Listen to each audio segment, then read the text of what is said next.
Rules that ex-U.S. presidents must follow. After leaving office, they are given a transition stipend. Former presidents receive financial support for business and government matters for 6 months after their term ends. The money is supposed to help with their transition process. They are not allowed to criticize other presidents, although not an official rule. It is expected that a former president refrains from criticizing another president. This unwritten tradition in the White House dictates that retired presidents should not interfere in the matters of current and former heads of state. Pension is granted automatically.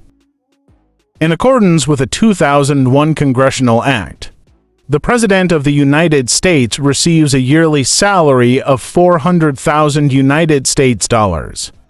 Even after leaving office, they are entitled to a taxpayer-funded payment, which amounts to roughly half of their previous White House earnings. National security briefings still need to be read. Former presidents continue to receive national security briefings, albeit less frequently than the incumbent POTUS. This is to ensure they can provide counsel to the present administration and respond to media inquiries regarding the situation.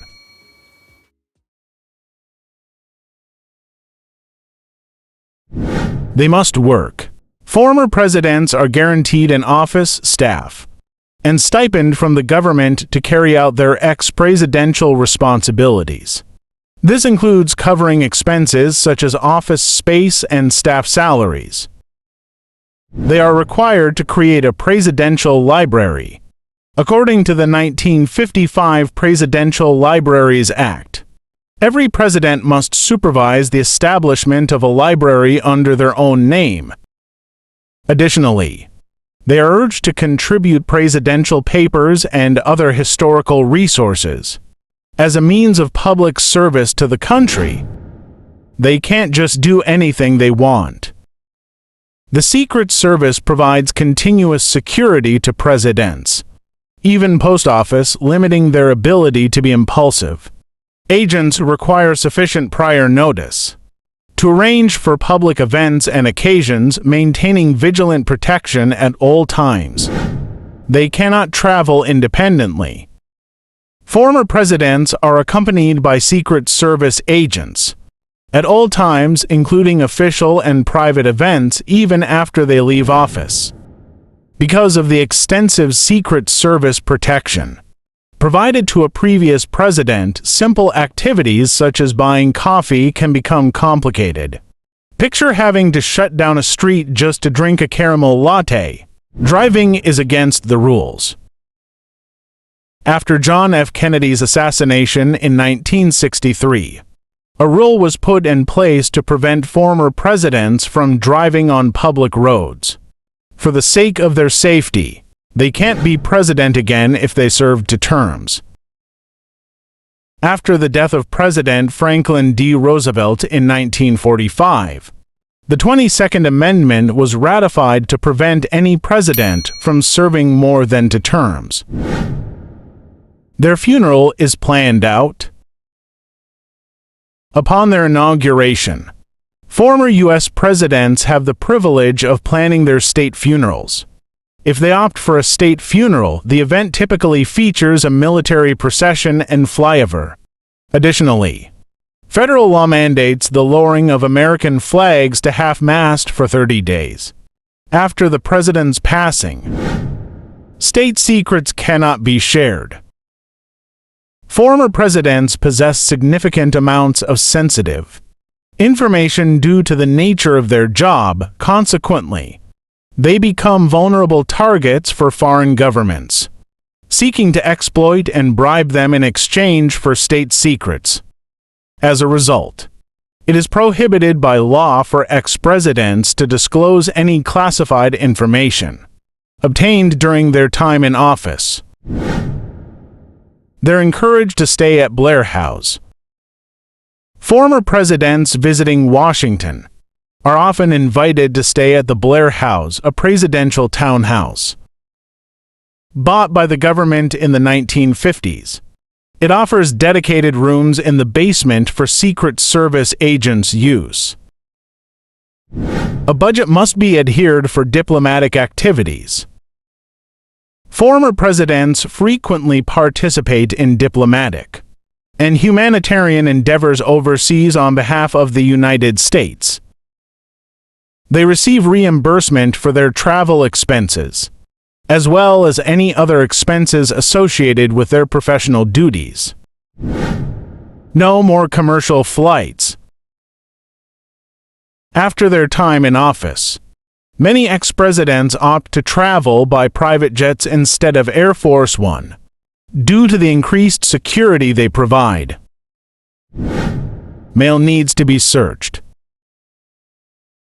Former presidents don't get much privacy. Their mail and packages are thoroughly inspected by the Secret Service. This cautious approach paid off when the Secret Service successfully detected explosives addressed to Bill Clinton and Barack Obama. They can't hide old messages. The Presidential Records Act of 1978 ensures that all messages exchanged by the president during their time in office, including post-presidency, are preserved as public records and cannot be destroyed. There's only one solution if they don't like Secret Service. If a previous president opts for privacy over safety, they have the option to decline Secret Service protection. The Secret Service only safeguards those who agree to be protected. Richard Nixon chose to do so during his later years. They can't live in the White House. If a previous president opts for privacy over safety, they have the option to decline Secret Service protection. The Secret Service only safeguards those who agree to be protected. Richard Nixon chose to do so during his later years. Being vice president is not possible. While it's obvious that a former vice president can serve as president, the opposite isn't true. The 22nd Amendment restricts a president from seeking more than 2 terms.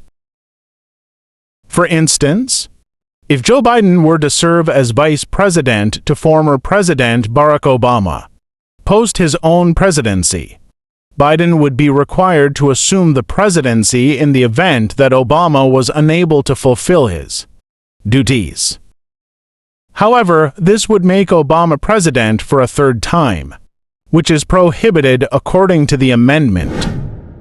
Forget special privileges. Presidents possess the authority to grant pardons to individuals incarcerated for federal crimes while in office. However, this prerogative expires once their time in the White House concludes. However, pardons exist. Following the Watergate scandal, which led to his resignation, he was expected to receive severe punishment. However, once his vice president Gerald Ford assumed office, Ford granted Nixon a full pardon. The government chose to overlook any potential charges relating to the Watergate scandal, essentially erasing them from their record.